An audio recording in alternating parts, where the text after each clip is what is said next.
Hello student, चलिए आज हम स्टार्ट करते हैं कक्षा 10 यूपी बोर्ड का चैप्टर नंबर 1। हम पढ़ेंगे आज पहला चैप्टर पढ़ेंगे, हम पढ़ेंगे जीव जगत पढ़ेंगे। क्या पढ़ेंगे?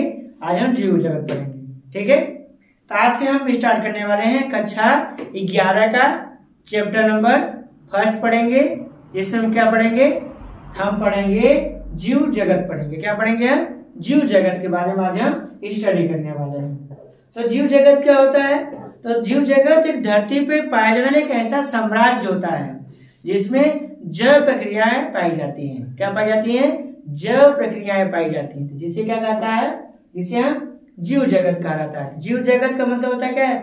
ऐसे प्राणी जो अपने समुचित जैव प्रक्रियाओं को क्या करते हैं? प्रदर्शित करते रहते हैं। तो उन्हें क्या बोलते हैं? उन्हें जीवित जगत कहा जाता है। मतलब आप सीधा सीधा भाषा में कर सकते हैं तो क्या है? स्वयं पाचन, अवशोषण, श्वसन, उत्सर्जन, जनन, ठीक है, सब प्रक्रियाएं क्या होती हैं? इनमें पाई जाती है, तो इन्हें जीव जगत कहा जाता है।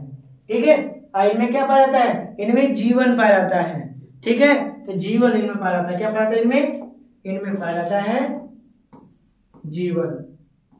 ठीक है, तो जीवन का मतलब होता क्या है?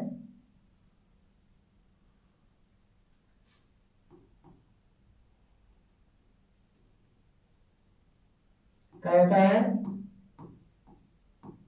जीव द्रव्य की सुसंगठित मात्रा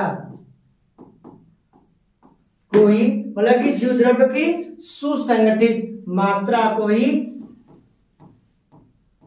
जीवन कहा जाता है। क्या कहते हैं? जीवन कहा जाता है। तो जीवन क्या है? तो जीव द्रव्य की सुसंगठित मात्रा को ही जीवन कहा जाता है। और जीवन शब्द का प्रयोग सबसे पहले किसने किया था? तो सबसे पहले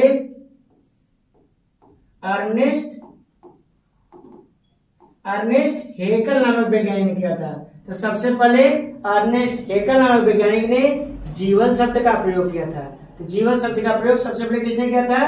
अर्नेस्ट हेकल नामक वैज्ञानिक किया था। तो अर्नेस्ट हेकल ने सबसे पहले जीवन शब्द का प्रयोग किया था। उन्होंने बोला कि जीव द्रव्य की सुसंगठित मात्रा को ही जीवन कहा जाता है, और जीव द्रव्य की सुसंगठित मात्रा को ही जीवन कहा जाता है। बोला कि जीवन का मतलब होता क्या है? एक प्राणी अपनी सभी जैव प्रक्रियाओं को क्या करते हैं? दर्शाते हैं। जैव प्रक्रिया में कैसे? श्वसन, पाचन, गमन, उत्सर्जन, ठीक है, स्वांगीकरण, बहिक्षेपण, मतलब कि जो सारी प्रक्रिया होती है जो किसी जीवित प्राणी के द्वारा क्या कहता है? प्रतिदिन दर्शाया जाता है। किसी जीवित प्राणी के द्वारा प्रतिदिन दर्शाई जाने वाली प्रक्रियाओं को क्या कहा जाता है? जीवन कहा जाता है।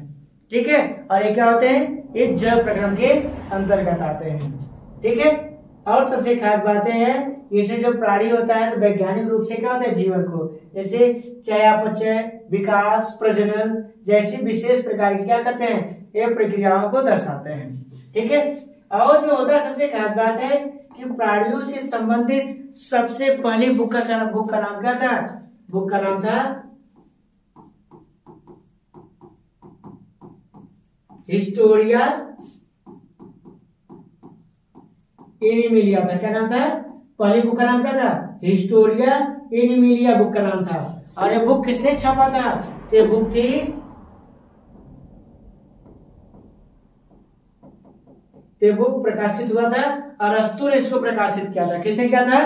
तो हिस्टोरिया एनिमिलिया जो बुक थी इसको अरस्तु ने प्रकाशित किया था। इसीलिए अरस्तु को जंतु जगत एवं जीव विज्ञान का पिता कहा जाता है। तो अरस्तु को जीव विज्ञान एवं जंतु जगत का क्या बोलते हैं? इन्हें पिता कहा जाता है। और जो दूसरी बुक थी, दूसरी बुक किसकी आई थी? उसका नाम था हिस्टोरिया, उसका नाम था हिस्टोरिया प्लांटेरम था। इसको किसने छापा था? इस बुक को छापा था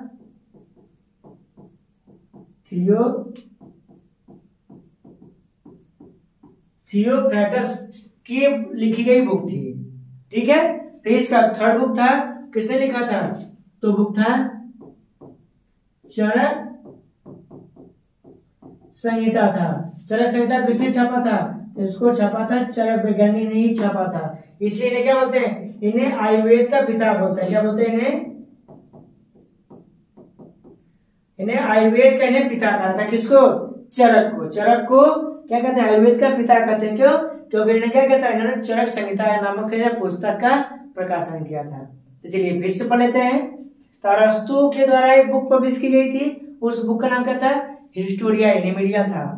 अरस्तु के द्वारा एक बुक लिखी गई थी जिसका नाम क्या था, हिस्टोरिया एनिमिलिया था। इनके द्वारा कौन सी बुक लिखी गई थी, हिस्टोरिया एनिमिलिया।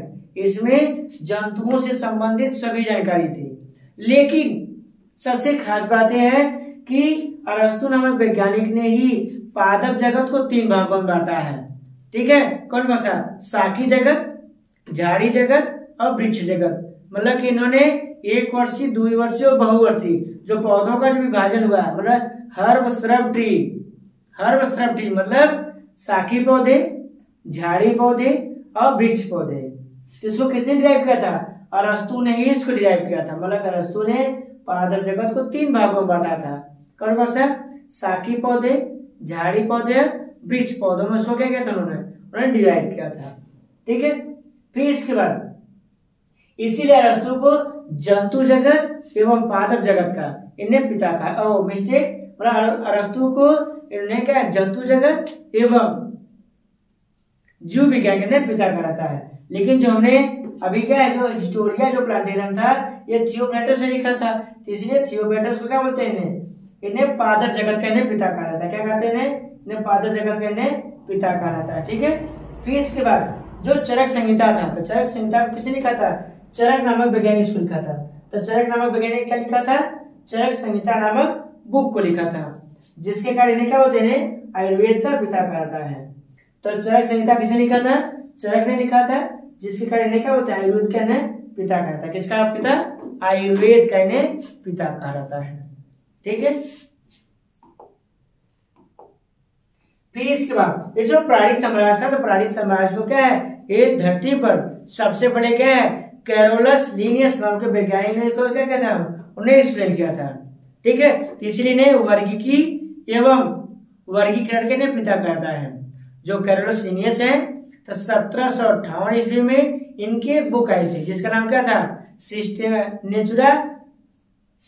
न्यूचुरी था। मिस्टेक, क्या नाम था उनका, सिस्टेमा न्यूचुरी था। ठीक है, तो कैरोलस लीनियस के द्वारा एक बुक छापी गई थी या प्रकाशित हुआ था जिसका नाम क्या था, सिस्टेमा न्यूचुरी नाम था। क्या नाम था, सिस्टेमा न्यूचुरी था। और यह बुक कितने सन में आई थी, 1758, मतलब कि 1758 ईस्वी में यह बुक प्रकाशित हुआ था, जिसमें कहा जाता है कि इसमें क्या है, सभी प्राणियों को एक सुसंगठित व्यवस्था क्या था, डिराइव किया गया था। फिर इसके बाद उसी प्राणी साम्राज्य को रॉबर्ट व्हिटेकर नामक वैज्ञानिक ने 5 साम्राज्यों में बांट दिया। कितने बांटा, 5 भागों। कौन कौन सा, मोनेरा, प्रोटिस्टा, कवक जगत, पादप जगत और जंतु जगत में बांटा था।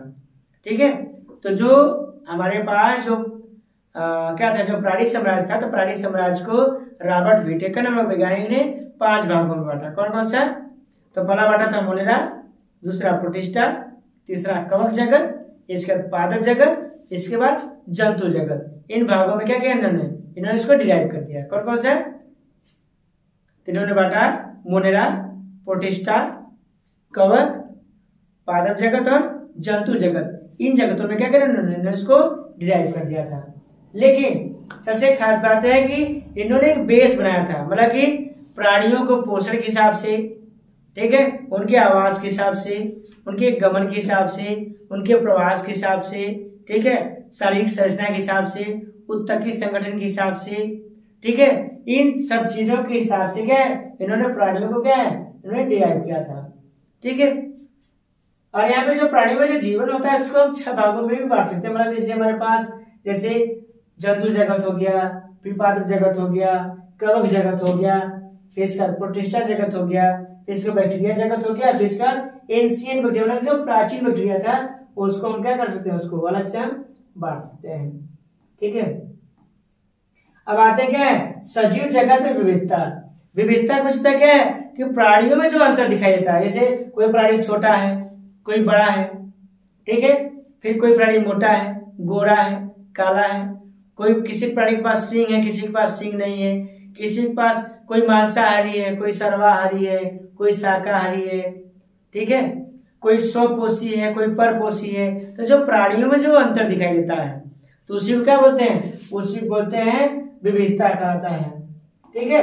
अब विविधता में ही एक शब्द यूज किया जाता है जिसको बोलते हैं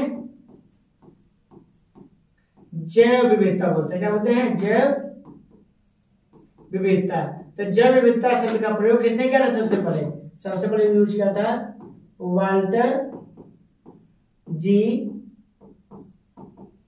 वाल्टर जी रोजे नामक वैज्ञानिक ने सबसे पहले जैव विविधता शब्द का प्रयोग किया था। मतलब एक निश्चित भूभाग पर पाई जाने वाली प्राणियों के मध्य अंतर को जैव विविधता कहा था। जैव विविधता क्या है, जैव विविधता एक ऐसी प्रक्रिया थी जिसमें एक निश्चित भूभाग पर, जैव विविधता मतलब एक निश्चित भूभाग पर पाई जाने वाली प्राणियों के मध्य अंतर को क्या बोलते हैं, जैव विविधता बोलते हैं। और जैव विविधता शब्द का प्रयोग किसने किया था सबसे पहले, तो सबसे पहले वाल्टर जी रोजे नामक वैज्ञानिक ने क्या किया था, सबसे पहले जैव विविधता शब्द का उन्होंने प्रयोग किया था। तो जैव विविधता शब्द का प्रयोग सबसे पहले वाल्टर जी रोजे नामक वैज्ञानिक ने किया था और इन्होंने कहा था कि एक निश्चित भूभाग पर पाई जाने वाली प्राणियों के मध्य क्या होते हैं, ए अंतर होते हैं। क्या होते हैं, प्राणियों के मध्य ए अंतर होते हैं, ठीक है। अब प्राणियों के मध्य जो अंतर होते हैं जैसे हमारे आसपास का, जैसे पेड़ पौधे हो गए, कीड़े मकोड़े हो गए, पक्षी हो गया, जंतु हो गया, तो क्या होते हैं, और सूक्ष्म जीव हो गया, तो हमारे क्या होते हैं, ये हमारे अभिन्न अंग होते हैं जो हमारे आसपास क्या होते हैं, ये दिखाई देते हैं, ठीक है।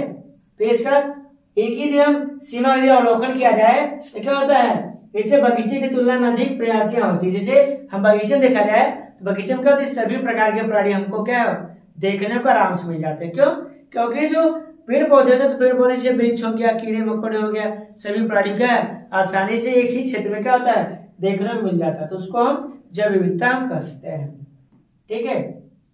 फिर इसका क्या है, मानकीकरण की आवश्यकता। तो यहाँ पे क्या होता है, इसे स्थानीय नाम अलग अलग क्षेत्रों और भाषाओं में क्या अलग अलग यूज होते हैं।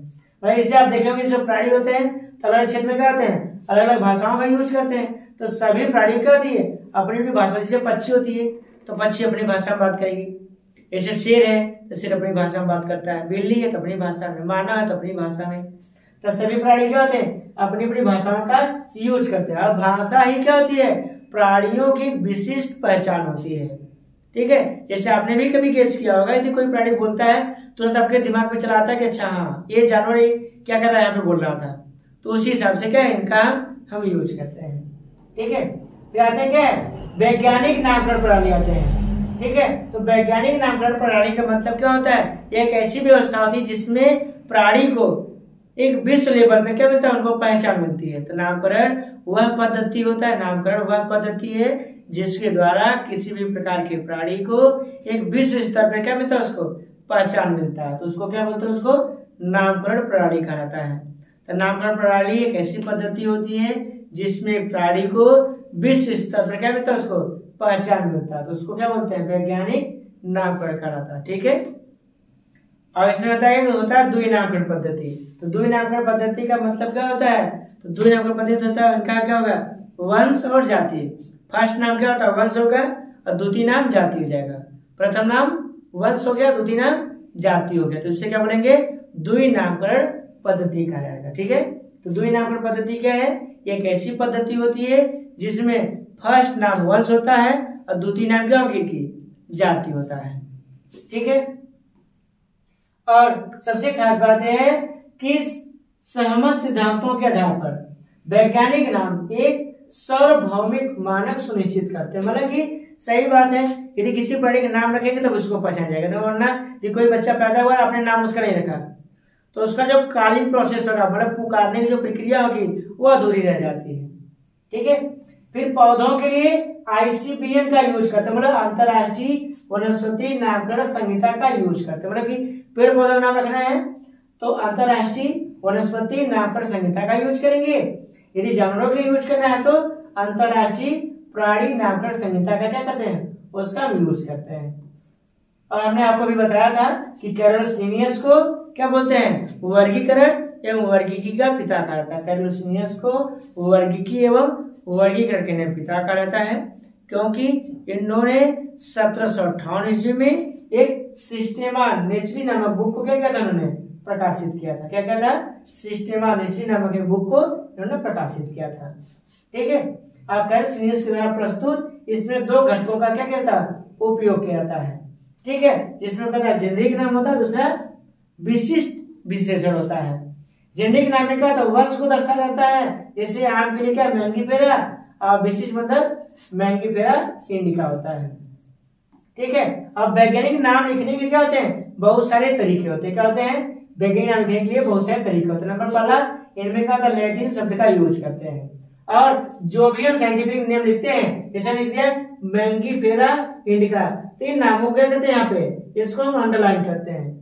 अंडरलाइन करने से क्या होता है, इस शब्द का होता है कहीं भी लेटर छुपे हुए हैं, जिसको आसानी से क्या हो सकता है, खोजा जा सकता है। जैसे हम बात करें, जैसे हम एलिफेंट की बात करें, एलिफेंट मतलब हाथी हो गया, तो हाथी का जो साइंटिफिक नेम क्या है, लेक्सोडोंटा अफ्रीकाना। क्या नाम है, लेक्सोडोंटा अफ्रीकाना, मतलब कि जेनस और स्पीशीज इसके क्या होते हैं, इसके नेम यूज किए गए हैं। ठीक है, और सबसे खास बात है इनमें जो हाथी होती है, इसका क्या है, लोक्सोडोंटा क्या अफ्रीकाना इसका नाम है। ठीक है, फिर इसका जो जेनस होता है और स्पीशीज, मतलब कि जेनस और स्पीशीज, मतलब कि जेनस और स्पीशीज, मतलब फर्स्ट नेम इसका क्या होता है, फर्स्ट नेम जैसे राना टिग्रिना हो गया, तो Rana tigrina, genus species, Pisum sativum, Rosa indica, होमो सेपियंस, इस तरीके से का नाम यूज किया जाता है। जब राना टिग्रिना मतलब ये फ्रॉग की बात है, मतलब मेढक, तो जेनस हो गया, राना क्या हो गया, जेनस हो गया, और टिग्रिना क्या हो गया, स्पीशीज हो गया। फिर पाइसम सटाइको मतलब हम पी मटर की बात कर रहे हैं, तो पाइसम क्या हो गया, जेनस हो गया, और सटाइको क्या हो गया, स्पीशीज हो गया। फिर रोजा इंडिका हो गया, तो रोजा मतलब हो गया जेनस हो गया, और इंडिका क्या हो गया, स्पीशीज हो गया। फिर होमो मतलब जेनस, और सेपियंस मतलब स्पीशीज हो गया। ठीक है, फिर इसके बाद सबसे खास बात इनका जो वर्गीकरण क्या था, वर्गीकरण एक ऐसी प्रक्रिया था जिसपे प्राणियों के लक्षणों के आधार पे उनका क्या करते हैं, उनका चरित्रार्थ करते हैं, मतलब किसी भी प्राणी को उनके चरित्र हो गया, पोषण हो गया, ठीक है, सुविधाजनों के आधार पे उनका क्या करते हैं, उनका चरित्रार्थ करते हैं, तो उनको क्या बोलते हैं, वर्गीकरण कहा जाता है। ठीक है, और वर्गीकरण की दो श्रेणियां होती है, एक होता है व्यापक श्रेणी, दूसरा होता है विशिष्ट श्रेणी। जो व्यापक श्रेणी में कौन कौन आता है, तो पौधे और जानवर आते हैं, और विशिष्ट श्रेणी में कुत्ता, बिल्ली, गेहूं और चावल आता है। ठीक है, अब आते हैं टेक्सा और स्तर आते हैं। तो टेक्सा का मतलब क्या होता है, टेक्सान का मतलब होता है कि वर्गीकरण में श्रेणी का प्रतिनिधित्व करता है। क्या करता है, वर्गीकरण में यह एक विशिष्ट प्रकार के श्रेणी क्या करता है, प्रतिनिधित्व करता है। टेक्सा अपने स्तरों को भिन्न हो सकते हैं, मतलब कि टेक्सा अपने स्तरों में ये क्या हो सकते हैं, ये भिन्न हो सकते हैं। जैसे बात करें, जैसे हम व्यापक टेक्सन की बात करें तो इसमें जानवर आते हैं। ठीक है, अब विशिष्ट टेक्सन में ये कुत्ते आते हैं। कुत्ता विशिष्ट में क्या होता है, तो कुत्ता क्या होता है, ये क्या होता है, स्तनधारी में भी आते हैं, और साथ साथ ये क्या करते हैं, ये सर्वाहारी प्राणी मतलब जानवर होते हुए क्या होता है, ये सर्वाहारी के अंतर्गत आता है, मतलब कि ये घास बीज खाते हैं। ठीक है, ये शाकाहारी मांसाहारी दोनों लक्षणों को दर्शाते हैं। ठीक है, कुत्ता भी क्या रखा गया है, इससे क्या है, सभी जानवरों का करता है, ये विषीकृत करने का काम करता है। ठीक है, अब आते हैं वर्गीकी क्या है। वर्गीकी विज्ञान की वह शाखा जिसके अंतर्गत वर्गीकरण के साथ साथ प्राणियों के विशेष प्रकार के संरचनाओं का क्या करते हैं, अध्ययन करते हैं, तो उसे क्या बोलते हैं, उसे वर्गीकी कहा जाता है। तो वर्गीकी मतलब विज्ञान की वह शाखा जिसके अंतर्गत वर्गीकरण के साथ साथ प्राणियों के उनके लक्षणों के हिसाब से क्या करते हैं, अध्ययन करते हैं, तो उसे क्या करते हैं, उसे वर्गीकी कहा जाता है। मतलब वर्गीकी मतलब विज्ञान की वह शाखा जिसके अंतर्गत प्राणियों को उनके लक्षणों एवं वर्गीकरण के साथ क्या करते हैं, अध्ययन करते हैं, वो वर्गीकी कहलाता है। ठीक है, इसमें जैसे लक्षण निर्धारण हो गया, पहचान हो गया, वर्गीकरण हो गया और नामकरण हो गया। तो लक्षण निर्धारण मतलब जीवों के लक्षणों का अध्ययन करते हैं, मतलब इसमें जीवों के लक्षणों का अध्ययन करते हैं। फिर पहचान क्या है, लक्षणों के आधार पर इनको क्या कहते हैं, इनको नाम या पहचान दिया जाता है। फिर वर्गीकरण, जीवों को टैक्सा में क्या किया गया है, समूहित किया जाता है। नामकरण मतलब इनको क्या विश्व स्तर पर एक पहचान दिया जाता है। ठीक है, फिर आता है क्या, वर्गीकरण, विज्ञान और विकास आते हैं। तो सबसे खास बात है कि वर्गीकरण में क्या होता है, जो प्राणियों के मध्य जो विभिन्नताएं होती हैं उसका अध्ययन करते हैं, और साथ साथ इनका विकासवाद हुआ कैसे है, तो इनका जो विकास होता है तो विकास के आधार पर क्या इनको पहचाना जाता है। कि जैसे आपने सुना होगा ना, जैसे मानव होता है तो मानव, आप सुनेंगे मानव का पूर्वज कौन है, तो मानव पूर्वज बंदर कहा जाता है। मानव पूर्वज क्या होते हैं, तो मानव पूर्वज बंदरों को रखा गया है। तो वही क्या होती है, इनकी ऐतिहासिक संदर्भ होती है। क्या होती है इनकी, ये ऐतिहासिक संदर्भ होता है, जिसके लिए क्या किया गया है, कैरल सीनियर्स ने एक बुक को प्रकाशित किया जिसका नाम क्या था, सिस्टेमा नेचुरी था। इन्होंने सिस्टेमा नेचुरी को प्रकाशित किया और इसमें बताया गया है कि प्राणियों किस हिसाब से इनको क्या किया, इनको वर्गीकृत या बांटा गया है। ठीक है, फिर आधुनिक क्षेत्र में क्या किया गया, जैसे आधुनिक क्षेत्र में जैसे इनकी पहचान हो गया, वर्गीकरण हो गया, नामकरण हो गया, इन चीजों के बारे में क्या करते हैं, इनका हम अध्ययन करते हैं। ठीक है, फिर आधुनिक वर्गीकी जो था तो किस आधार पे था, तो इनका बाह्य संरचना था, आंतरिक संरचना था, तो इसका विकासात्मक प्रक्रिया थी और परिस्थिति संबंध था। ठीक है, तो इस हिसाब से आधुनिक मतलब कि आप किसी भी चीज को जब आप बांटते हैं तो आपके पास कोई तो व्यवस्था होनी चाहिए जिससे आप किसी चीज को कैटेगराइज करते हैं, मतलब आप उसको अलग रखने की प्रक्रिया करते हैं। जैसे सपोज मानिए आपके पास ढेर सारे क्या फल फूल है, यदि आप उसको अलग करना है तो आप छोटे बड़े के हिसाब से उसको अलग कर सकते हैं। एक फल छोटा है, एक फल बड़ा है, चलिए अलग हो गया। फिर दूसरा आप देखते हैं कोई फल कच्चा है कोई पक्का है, तब आपने अलग कर दिया। फिर आप देखेंगे उनके रंग के हिसाब से बांट सकते हैं, है ना, या कुछ सड़े हैं कुछ नहीं सड़े हैं। जो अलगाव करने की जो प्रक्रिया आपकी है, तो यहाँ पे प्राणियों को अलगाव करने की प्रक्रिया जो आधुनिक वर्गीकरण था, जिसे जिसे इनकी बाह्य संरचना देखा गया, आंतरिक संरचना देखा गया, फिर इनकी विकास की प्रक्रिया देखी गई और इसके बाद इनका पारिस्थितिक संबंध देखा गया था। ठीक है, फिर आते हैं क्या, प्रारंभिक वर्गीकरण आते हैं। तो प्रारंभिक वर्गीकरण में जैसे इनका जैसे भोजन हो गया, रेशे हो गया, आश्रय के लिए पौधों का आधार पे क्या है, इनको वर्गीकृत किया गया है। ठीक है, अब आते हैं क्या, वर्गीकरण की श्रेणियां आते हैं। तो वर्गीकरण की जो श्रेणियां होती है सबसे खास बात होता है कि इनमें क्या होता है, जैसे इनको जैसे जगत हो गया, संघ हो गया, वर्ग हो गया, गण हो गया, परिवार हो गया, वंश और प्रजाति, इस आधार पे क्या है प्राणियों को इनमें क्या क्या इनको बांटा गया है। जो प्राणी साम्राज्य था तो प्राणी साम्राज्य को क्या है, जैसे संघ, गण, परिवार, वंश, प्रजाति, इन हिसाब से इनको क्या क्या इनको बांट दिया गया है। ठीक है, अब आते हैं क्या है वर्गीकरण के जो पदानुक्रम जो क्या भाग बांटे गए उसको हम पढ़ते हैं।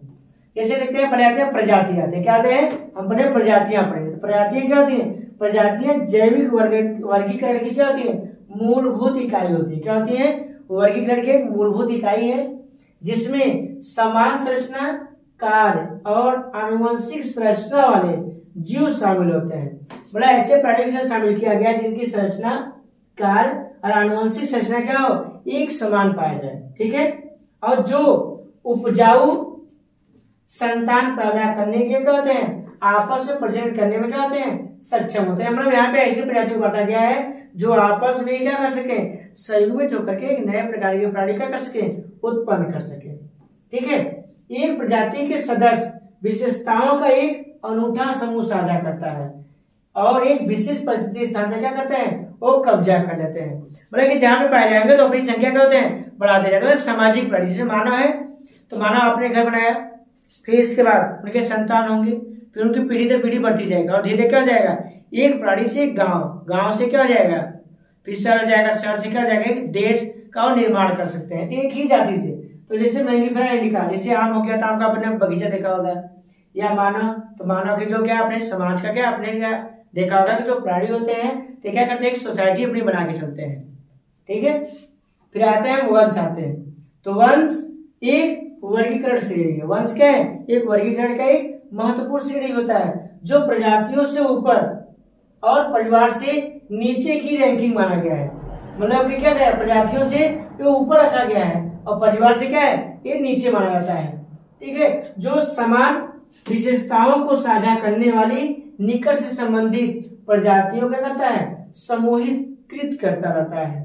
ठीक है, क्या करता है, उनको विशेषताओं के हिसाब से उनको क्या करता है, उनको समूहीकृत करता है, मतलब कि जाति बाई जाति क्या करता है, बांटने का काम करे। जैसे हम जैसे आलू हो गया तो आलू के अलग कास्ट हो गया, बैगन हो गया तो अलग कास्ट हो गया, शेर हो गया तो अलग हो गया, मानव है तो अलग हो गया, कुत्ता है तो उसको अलग रखा गया है।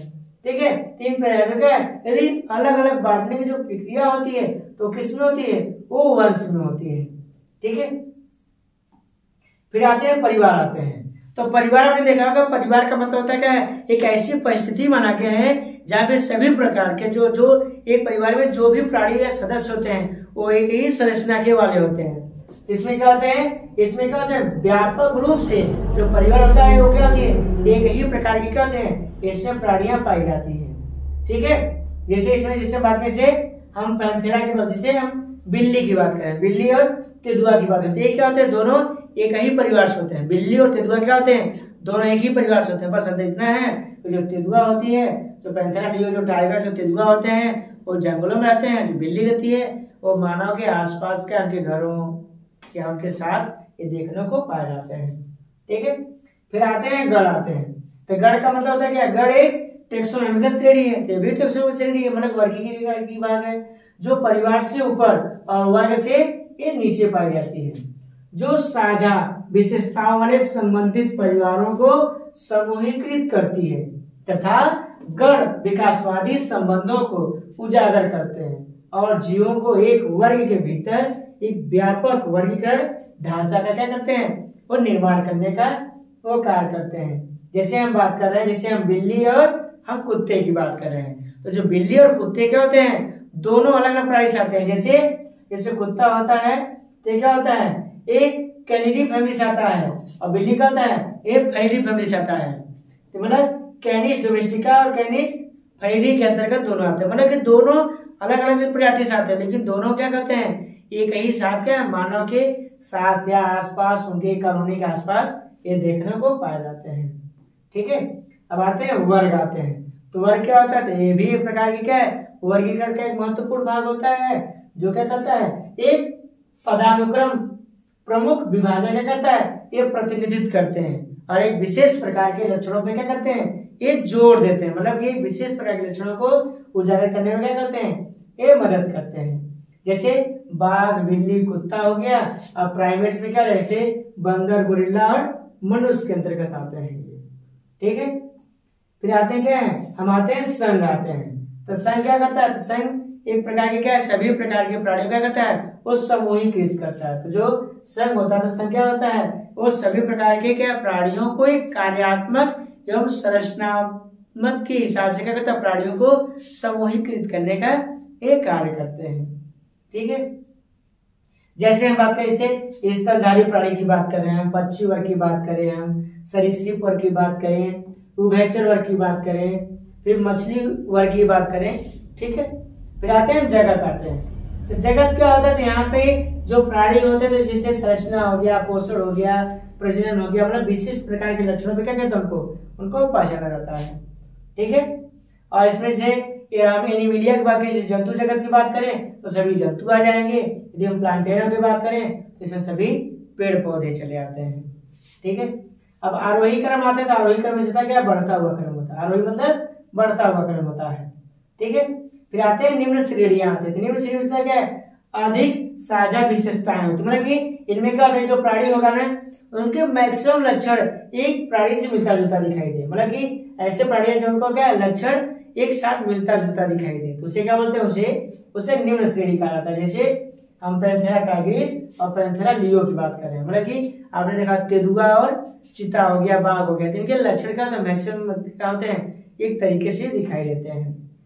अच्छा, जो उच्च श्रेणी होते हैं तो इनमें क्या होता है, इनमें कम पहचान होगा और इनमें अधिक अंतर देखने को, ऐसा समझिए कि उच्च श्रेणियां मतलब इनमें अधिक अंतर देखने को मिलता है। क्या मिलेगा, इनमें अधिक ज्यादा अंतर देखने को मिलता है, तो उन्हें क्या बोलेंगे, उच्च श्रेणियां कहा जाता है। ठीक है, जैसे इसमें जैसे कीट हो गया, पक्षी हो गया और स्तनधारी प्राणी हो गए। ठीक है, फिर आते हैं उपवर्ग आते हैं। तो उपवर्ग क्या है, जैसे सटीक स्थान सुनिश्चित करने के लिए उप श्रेणियों, जैसे उप प्रजातियां सुपर प्रजाति का क्या कहता है यहाँ पे उपयोग किया जाता है। ठीक है, अब जैसे यहाँ पे हम एक चार्ट पाए हैं, तो इस चार्ट में क्या है, जैसे जीवों की पहचान, नामकरण और अध्ययन के लिए क्या होता है, एक संरचित ढांचा प्रदान करती है। क्या करती है, एक संरचित क्या करती है, ढांचा का ये क्या करती है, ये हमें प्रदान करती है, जिससे क्या होता है, हमें आगे पढ़ने में क्या होगा, आसानी होता है। फिर इसका विभिन्न टक्सा और उनके विकासवादी करेक्शन के बीच क्या करती है, संबंधों को साझा करने में क्या करती है, हमारी मदद करती है, सुविधा प्रदान करती है हमको। ठीक है, फिर इसका जैविक विज्ञान में वैश्विक संचार को क्या करता है, सुविधाजनक बनाता है। क्या करता है, उसको सुविधाजनक बनाने का वो कार्य करता है। ठीक है, इसमें जैसे कॉमन नेम हो गया, बायोलॉजिकल नेम हो गया, जेनस हो गया, फैमिली हो गया, ऑर्डर हो गया, क्लास हो गया और फाइलम और डिवीजन हो गया। हमें याद रखना है, जहां पे फाइलम दे तो मतलब हम किसको डिराइव करने वाले हैं, फाइलम हो गया मतलब जंतु को डिवाइड करने को बता रहा है। यदि डिवीजन हो गया मतलब प्लांट, मतलब कि यदि हम फाइलम की बात कर रहे हैं तो मतलब फाइलम का मतलब क्या होता है, फाइलम मतलब हम एनिमल को डिवाइड करने वाले हैं। यदि पूछ दिया आपसे डिवीजन पूछ दिया तो डिवीजन मतलब क्या हो गया, हम किसकी बात कर रहे हैं, हम प्लांट को डिवाइड करने वाले हैं। फाइलम मतलब इसका क्या, एनिमल, और डिवीजन मतलब हम प्लांट को डिवाइड करने वाले हैं। ठीक है, तो इस तरीके से क्या किया था, यहाँ पे इसको क्या है, चरित्रार्थ किया गया है। मतलब कि वर्गीकरण एक ऐसी प्रक्रिया था जिसमें धरती पर रहने वाले प्राणियों को उनके लक्षण, पोषण, आवास, सुविधा या असुविधा के हिसाब से उनको क्या किया, इनको बांटा गया है। ठीक है,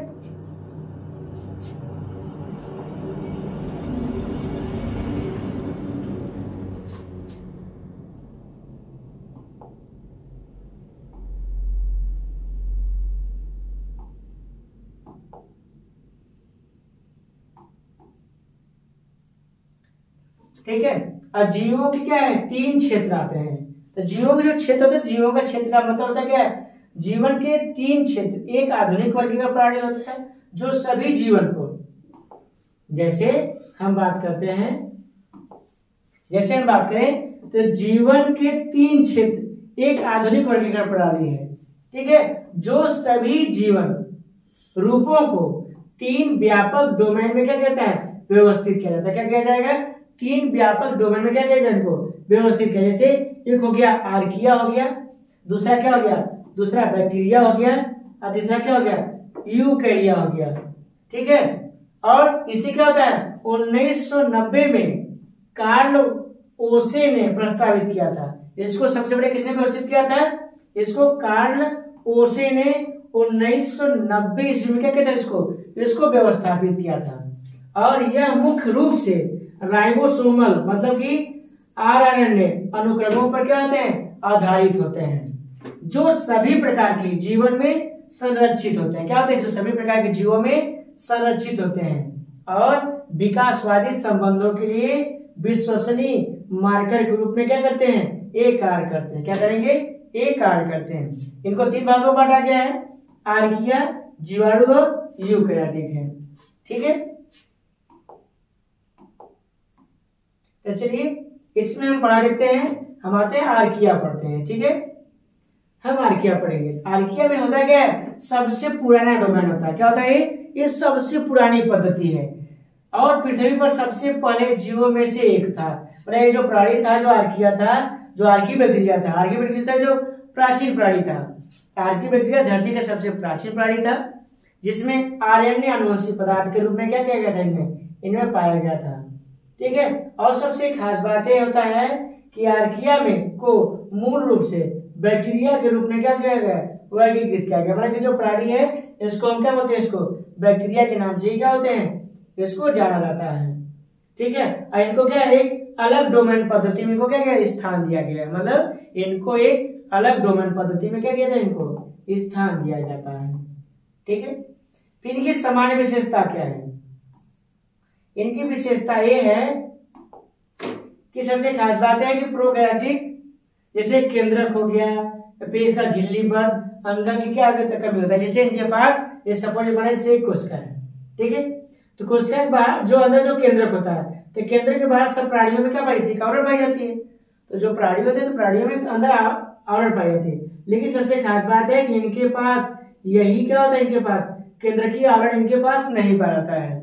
और इनके पास अंदर जो भी कोशिकांग होंगे वो क्या होंगे, वो कोशिका द्रव्य में स्वतंत्र घूमते हुए दिखाई देते हैं। क्या होंगे, कोशिका द्रव्य में स्वतंत्र घूमते हुए दिखाई देते हैं। इसीलिए इनके जो आनुवंशिक पदार्थ होते हैं, इनके क्या होते हैं, जो आनुवंशिक पदार्थ होते हैं, इन्हें क्या बोलते हैं, जीनोफोर, न्यूक्लियाइड्स, नग डीएनए एवं वृत्तीय डीएनए के नाम से जाना जाता है। मतलब इनका जो आनुवंशिक पदार्थ होगा उन्हें क्या कहा जाएगा, वृत्तीय डीएनए, नग डीएनए, जीनोफोर और न्यूक्लियाइड्स इत्यादि नामों से क्या होता है, इनको जाना जाता है। ठीक है, और इनकी कोशिका भित्ति में पेप्टिडोग्लाइकान्स नहीं पाई जाती है, उसके बजाय इनमें क्या पाया जाता है, इनमें स्यूडो पेप्टिडोग्लाइकान्स या अन्य अद्वितीय बहुलक होते हैं। ठीक है, अब कोशिका झिल्लियों में ईथर लिंक्ड लिपिड होते हैं। ठीक है, जो क्या करते हैं, अन्य बैक्टीरिया को कहता है, यूकैरियोटिक बैक्टीरिया क्या करता है, इनको लिंक स्थापित करता है।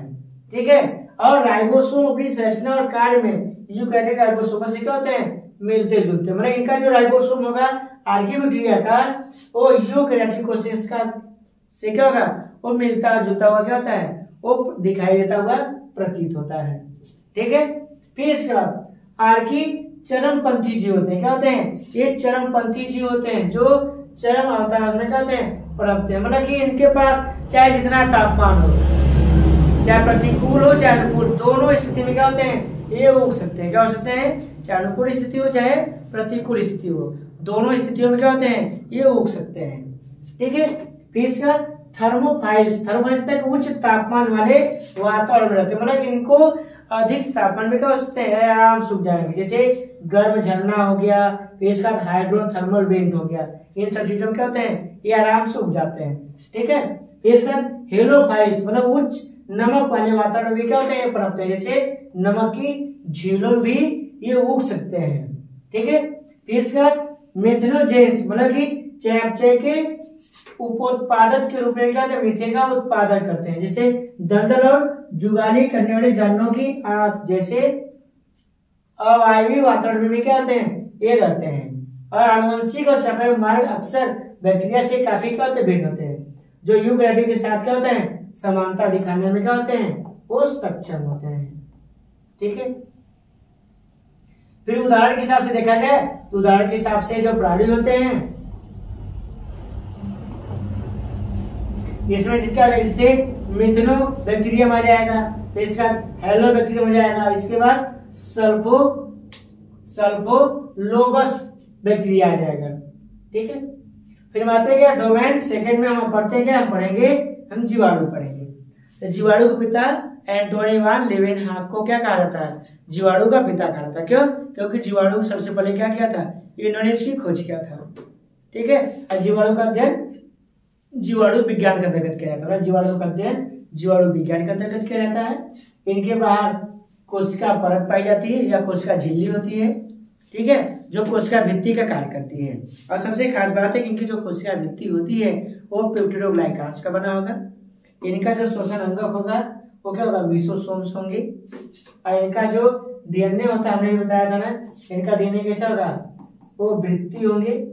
ठीक है, फिर इसके बाद न्यूक्लियाइड्स होंगे।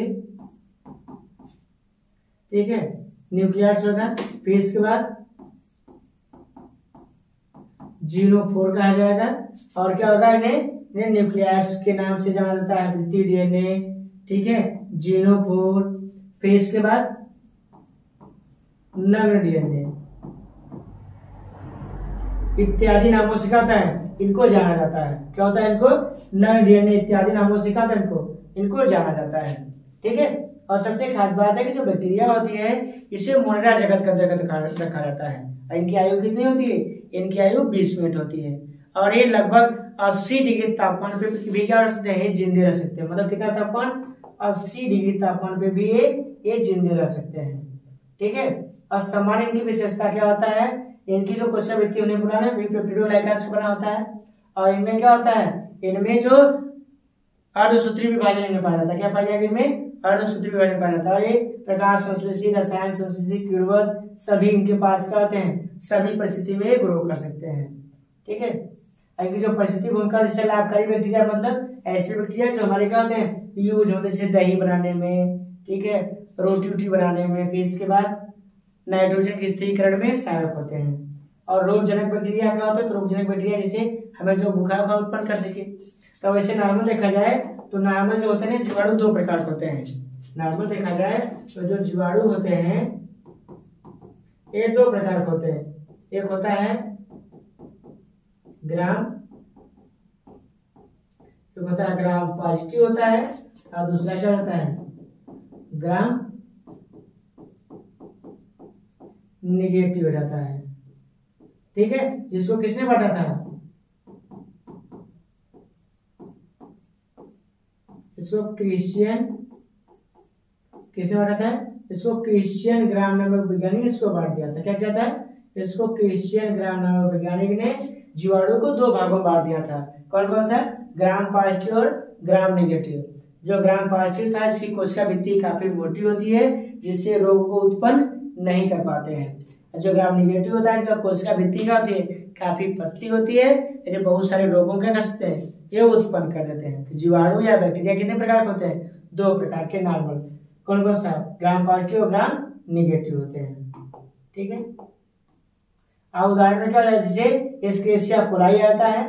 ठीक है, ये आंतों का जीवाणु होता है। स्ट्रेप्टोकाकस का स्ट्रेप गले का कारण बनने वाला रोगजनक होता है। और जो बैसिलस होती है ये मिट्टी के जीवाणु होते हैं। और सबसे खास बात है कि जो बैसिलस होती है, बैसिलस का यूज आज क्या होता है, आजकल के क्या समय में सबसे ज्यादा जैविक दवाइयों के निर्माण में इनका क्या करते हैं, उपयोग करते हैं। क्या करेंगे, जैविक दवाइयों के निर्माण में इनका उपयोग करते हैं। ठीक है, अब आते हैं यूकैरियोटिक आते हैं। तो अब तक का सबसे क्या है, जटिल संरचना किसकी होती है, यूकैरियोटिक होती है। क्या होती है, यूकैरियोटिक की सबसे जटिल संरचना होती है। इसमें सभी कोशिकाएं क्या होते हैं, उपस्थित होते हैं। क्या होंगे, इनके पास सभी कोशिकाएं क्या होते हैं, इनके पास उपस्थित होते हैं। और साथ साथ ये क्या होते हैं, ये कोशिकी और बहुकोशिकी दोनों हो सकते हैं। ठीक है, जिसमें इसमें जैसे प्रोटिस्टा हो सकता है, कवक हो सकता है, पादप जगत हो सकता है और जंतु जगत हो सकता है। ठीक है, इन सब चीजों का इसमें इनको क्या बांटा जाता है, जैसे अमीबा प्रोटियस हो सकता है, सैक्रोमाइसिस हो सकता है, जियामेस हो सकता है। ठीक है, होमोसेपियंस। ठीक है, और सबसे खास बात है इन प्राणियों में हम विशेषताओं की बात करें तो विशेषताओं के हिसाब से क्या होते हैं, ये प्राणी अत्यंत विकसित होते हैं। इनके पास एक दीर्घाकार केंद्रक पाई जाती है। ठीक है, इनके पास क्या पाई जाएगी, दीर्घाकार केंद्रक होगा। और इनके पास प्लाज्मा जो झिल्ली होगी ना, तो प्लाज्मा झिल्ली किस चीज की बनी होती है, तो इनके पास जो प्लाज्मा झिल्ली होता है ये लिपिड और प्रोटीन का बना होता है।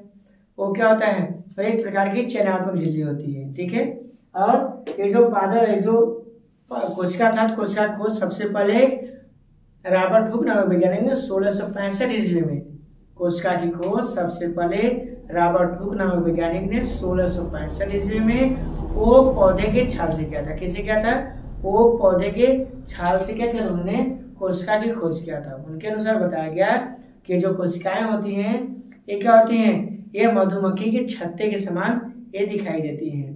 ठीक है, और रॉबर्ट हुक ने किसकी खोज किया था, मृत कोशिका की खोज किया था। वो भी कहां से, ओक पौधे के छाल से इसकी खोज किया था। लेकिन जीवित कोशिका की खोज किसने किया था,